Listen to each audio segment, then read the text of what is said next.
This afternoon ay 4:33 na. So, kung mapapansin niyo to, itong pre-phase ng na Gcong na BMS. 2 amperes lang to pero 8 series.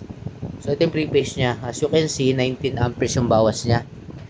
Tapos yung battery power niya is 511. So, kung nag-ano siya dito kasi 1.3 dito, 1.3.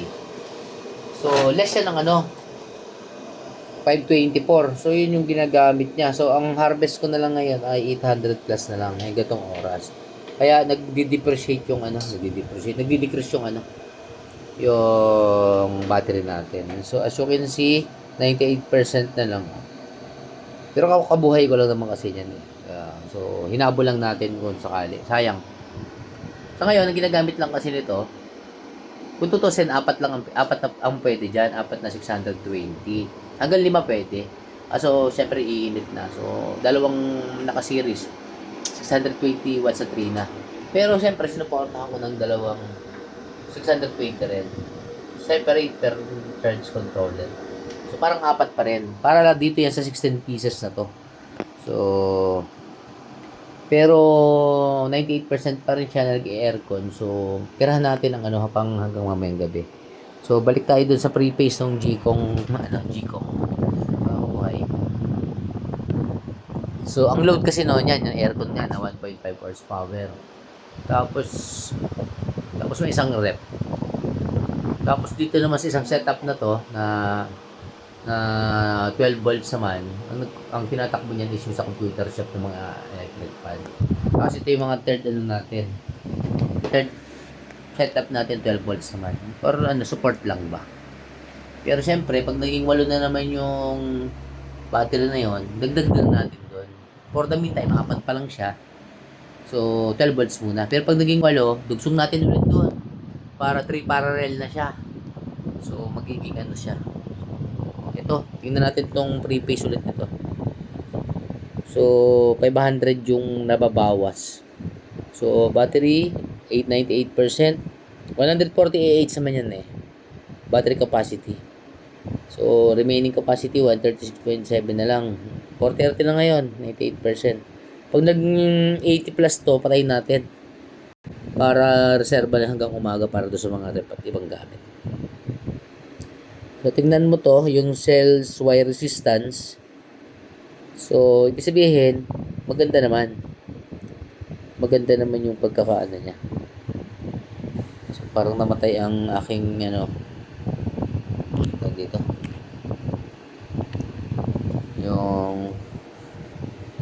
Pero, so, you see, cells resistance yung nasa ilalim, yung mga higpit ng mga yan, mga bashbat. This one naman, kung mapapansin mo, yung modify PWD and time, 1, 2, 3, 4, 5, 6, 7, 8. So, yun yung 8 na yan. Ibig sabihin yan yung 8 series. Walang dugsungan ng battery. So, 3.3, 3.3, 3.15. Yan. Yung nakapula, pinakamababang cell yon. Kumbaga, tapos yung yung blue, pinakamataas na cell, binibigyan niya ng charge para magpantay-pantay siya. Ito siya yung cell volt difference.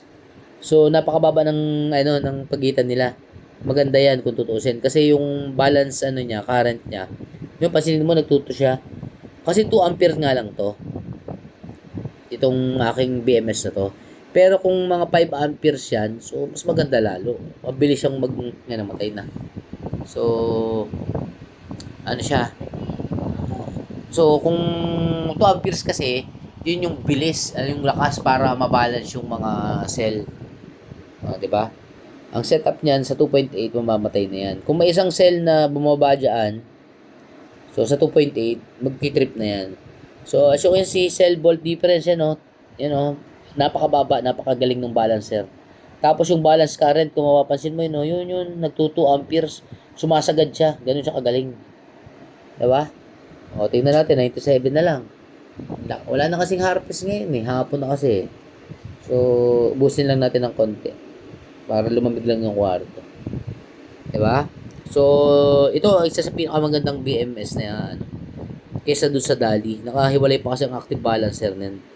Unlike sa Gcong na to, grabe, galing. Ano mo naman, diba?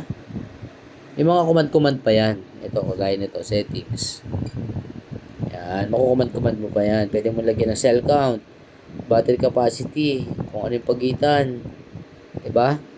So, marami siyang pwedeng ano yan.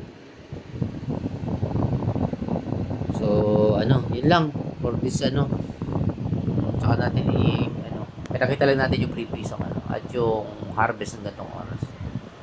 Thank you. That's all.